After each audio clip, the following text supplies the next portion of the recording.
Patay sa ambush ang misis ng konsehal ng San Luis, Agusan del Sur. Narito ang mabilis na sulyap sa iba pang mga balita. Babaeng inmate na nasawi sa Binyan, Laguna, nakitaan ng sintomas ng meningococcemia. Sabado ng madaling araw isinugod sa ospital ang 23 taong gulang na inmate. Bilang pag-iingat, sinuspindi ang dalaw sa presinto kung saan ikinulong ang inmate.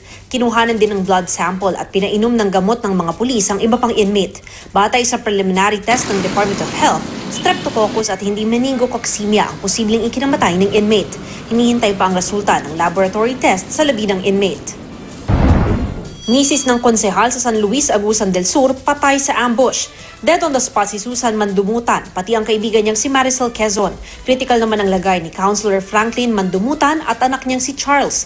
Ayon sa mga pulis, nasa iisang sasakyan ang mga biktima at papuntang barangay poblasyon ng Tambangan ng mga armadong salarin.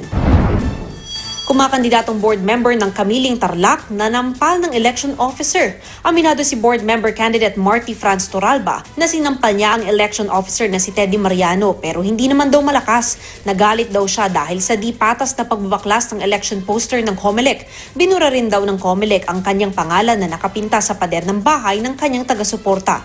Sagot ng election supervisor ng Tarlac, tinanong naman nila ang may-ari ng naturang bahay at sinabing walang consent ang pagpintura ng pangalan ni Torralba. Sasampahan ng kaukulang asunto si Torralba.